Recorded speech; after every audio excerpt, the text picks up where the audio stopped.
Dear students, हम chapter number 6 कर रहे थे और आगे कंटिन्यू कर रहे हैं जी। हमने वेव्स की मुख्तलिफ टाइप्स पढ़ी थी, जिसमें मैकेनिकल वेव, इलेक्ट्रोमैग्नेटिक वेव्स और माइक्रोवेव्स थी। तो अब मैकेनिकल वेव्स की दो मज़ीद टाइप्स हम पढ़ने जा रहे हैं, जो कि है लॉन्गिट्यूडनल वेव्स और ट्रांसवर वेव्स। अब लॉन्गिट्यूडनल वेव्स क्या हैं? Longitudinal waves. In these wave, particle of the medium vibrate about their mean position along the direction of propagation of the wave. अच्छा, इसमें क्या होता है कि जो पार्टिकल्स होते हैं मीडियम के, वो उसी सिमत में वाइब्रेशन करते हैं जिस सिमत में वेव हरकत कर रही होती है या वेव ट्रेवल कर रही होती है। लेट्स सपोज आपके सामने ये डायग्राम है जी, और इस डायग्राम में आप देख सकते हैं कि जो स्पीकर से निकलने वाली आवाज़ की वेव है वो आगे की जानिब ट्रेवल कर रही है, यानी डायरेक्शन ऑफ वेव ट्रेवल जो है वो आगे की जानिब है। अब जो पार्टिकल्स हैं हवा के, वो भी वाइब्रेट आगे या पीछे की जानिब कर रहे हैं, यानी जिस सिमत में वेव ट्रेवल करती है, लेट्स सपोज इस सिमत में वेव ट्रेवल कर रही है यहाँ पे, तो उसी सिमत में या उसके 180 डिग्री ऑपोजिट वो वेव के पार्टिकल अगर वाइब्रेट कर रहे हो या मीडियम के पार्टिकल अगर वाइब्रेशन कर रहे हो, तो इस किस्म की वेव्स को हम लॉन्गिट्यूडनल वेव कहते हैं। अब अगर यहाँ पे अगर आप देखें ना, तो ये यहाँ पे वेव की ट्रेवल की डायरेक्शन, यानी वेव आगे की जानिब ट्रेवल कर रही है, और जो पार्टिकल्स हैं यानी हवा के जो मालिक्यूल्स हैं वो भी आगे और पीछे की जानिब वाइब्रेशन कर रहे हैं। यानी जिस सिमत में वेव हरकत करेगी, बिल्कुल उसी सिमत में या तो पार्टिकल मीडियम के वाइब्रेट करें या उसके ऑपोजिट बिल्कुल 180 डिग्री ऑपोजिट एंगल पे वाइब्रेशन करें, तो ऐसी वेव्स को हम लॉन्गिट्यूडनल वेव कहते हैं। यहाँ पे भी अगर आप देखें, स्प्रिंग के अंदर बनने वाली वेव्स हैं, आपके सामने ये नज़र आ रही हैं। ठीक है, इसमें स्प्रिंग के अंदर बनने वाली वेव्स की हरकत आगे और पीछे की जानिब है, यानी वेव्स की डायरेक्शन आगे की जानिब होगी तो पार्टिकल ऑफ द मीडियम, यानी मीडियम के जो ज़रात हैं वो भी वाइब्रेट आगे की जानिब करेंगे, और अगर वेव की डायरेक्शन पीछे की जानिब होगी तो तब भी पार्टिकल ऑफ द मीडियम पीछे की जानिब वाइब्रेट करेंगे। यानी जिस सिमत में वाइब्रेशन हो पार्टिकल्स की मीडियम के, उसी सिमत में वेव ट्रेवल करे, तो ऐसी वेव को हम लॉन्गिट्यूडनल वेव कहेंगे। ठीक है जी, तो ये कहलाती हैं जी लॉन्गिट्यूडनल वेव्स, यानी ऐसी वेव जिसमें पार्टिकल ऑफ द मीडियम और डायरेक्शन ऑफ वेव के दरमियान 0 डिग्री या 180 डिग्री का एंगल बने, तो ऐसी वेव्स को हम कहते हैं जी लॉन्गिट्यूडनल वेव। दूसरी जो टाइप है हमारे पास वो है जी ट्रांसफर वेव्स। ट्रांसफर वेव्स क्या होती हैं? In these waves particle of the medium vibrate about their mean position perpendicular to the direction of propagation of wave. अब यहाँ पे क्या होगा कि अगर आप ये रस्सी के अंदर बनने वाली वेव्स को देखें ना, तो रस्सी में बनने वाली वेव्स जो है वो आगे की जानिब ट्रेवल कर रही हैं, लेट्स सपोज। अब यहाँ पे जो रस्सी के पार्टिकल्स हैं वो हर पॉइंट पर प्रोपिगेशन के साथ 90 डिग्री का एंगल बना रहे हैं। देखें, प्रोपिगेशन आगे की जानिब है, यानी जो वेव फैल रही है वो आगे की जानिब फैल रही है। अगर मैं इस पॉइंट को ले लूँ, यहाँ पे वेव की डायरेक्शन आगे की जानिब है, और जो मीडियम के ज़रात हैं वो परपेंडिकुलर हैं ऊपर की जानिब, यानी दोनों के दरमियान इस वक्त, यानी पार्टिकल ऑफ द मीडियम और जो डायरेक्शन ऑफ प्रोपिगेशन या वेव की फैलने की सिमत के दरमियान में 90 डिग्री का एंगल बन रहा है।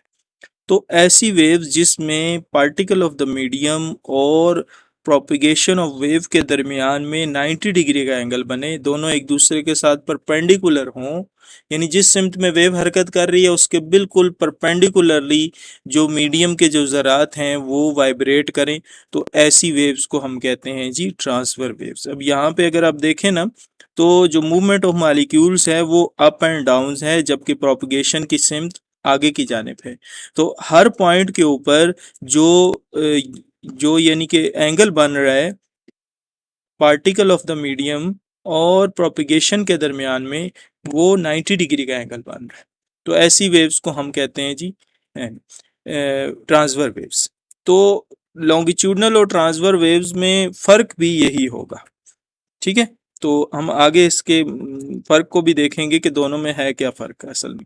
है तो एक फर्क ही है दोनों के दरमियान में, और वो क्या है, जिस तरह से ये पानी के ऊपर बनने वाली वेव्स भी हैं, ये ट्रांसफर वेव्स होती हैं जिसमें पार्टिकल ऑफ द मीडियम जो है वो ऑलवेज परपेंडिकुलर होता है विद प्रोपिगेशन ऑफ वेव के साथ।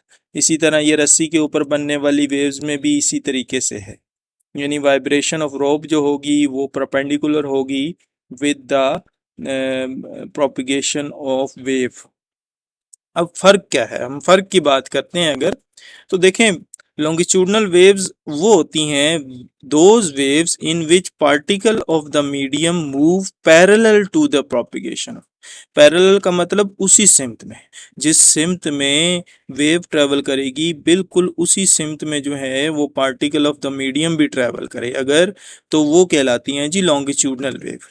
ठीक है, अब जरा इसकी डेफिनेशन पढ़ते हैं। Transverse wave are those wave in the particle of the medium move perpendicular. सिर्फ फर्क ये है दोनों डेफिनेशनों में कि यहाँ पे परपेंडिकुलर का लफ्ज आ रहा है और यहाँ पे पैरेलल का लफ्ज आ रहा है।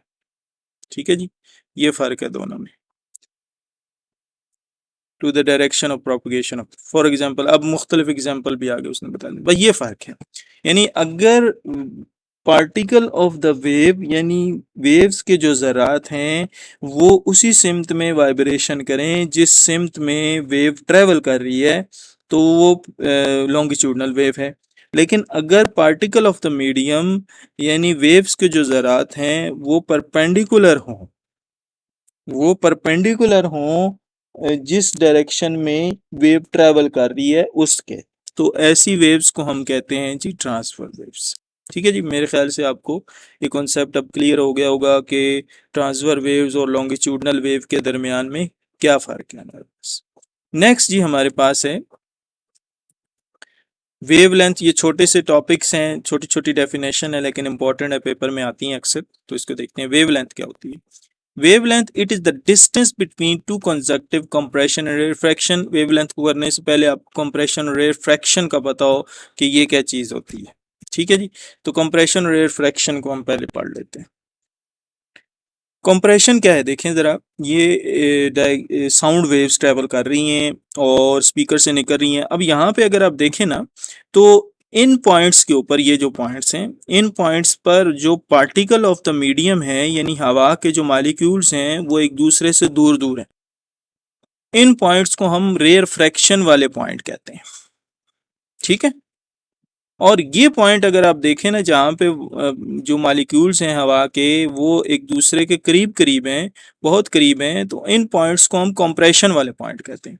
यानी वेव के ऐसे पॉइंट जहाँ पे पार्टिकल्स ऑफ द मीडियम जो हैं वो बहुत करीब करीब हों उनको कंप्रेशन वाले पॉइंट कहेंगे, और वेव्स के वो पॉइंट जहाँ पे पार्टिकल ऑफ द मीडियम जो है वो एक दूसरे से दूर दूर हों उनको हम रेयर फ्रैक्शन वाले पॉइंट बोलेंगे।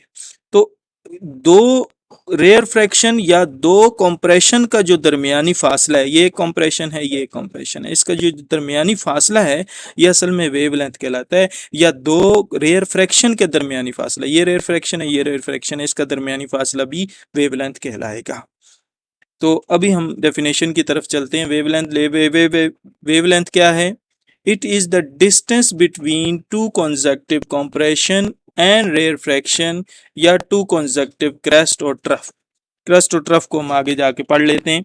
फिलहाल आपने ये देख लिया कि दो कंप्रेशन के दरमियानी फासले को हम क्या कहेंगे? वेवलेंथ कहेंगे। अच्छा, अब ये क्रस्ट और ट्रफ क्या है? देखें आपके सामने ये ट्रांसफर वेव्स हैं। ट्रांसफर वेव ने इस पॉइंट से स्टार्ट लिया और ये इसकी वो पोजीशन है जहाँ पे इसका एम्पलीट्यूड मैक्सिमम है, ये वाला पॉइंट।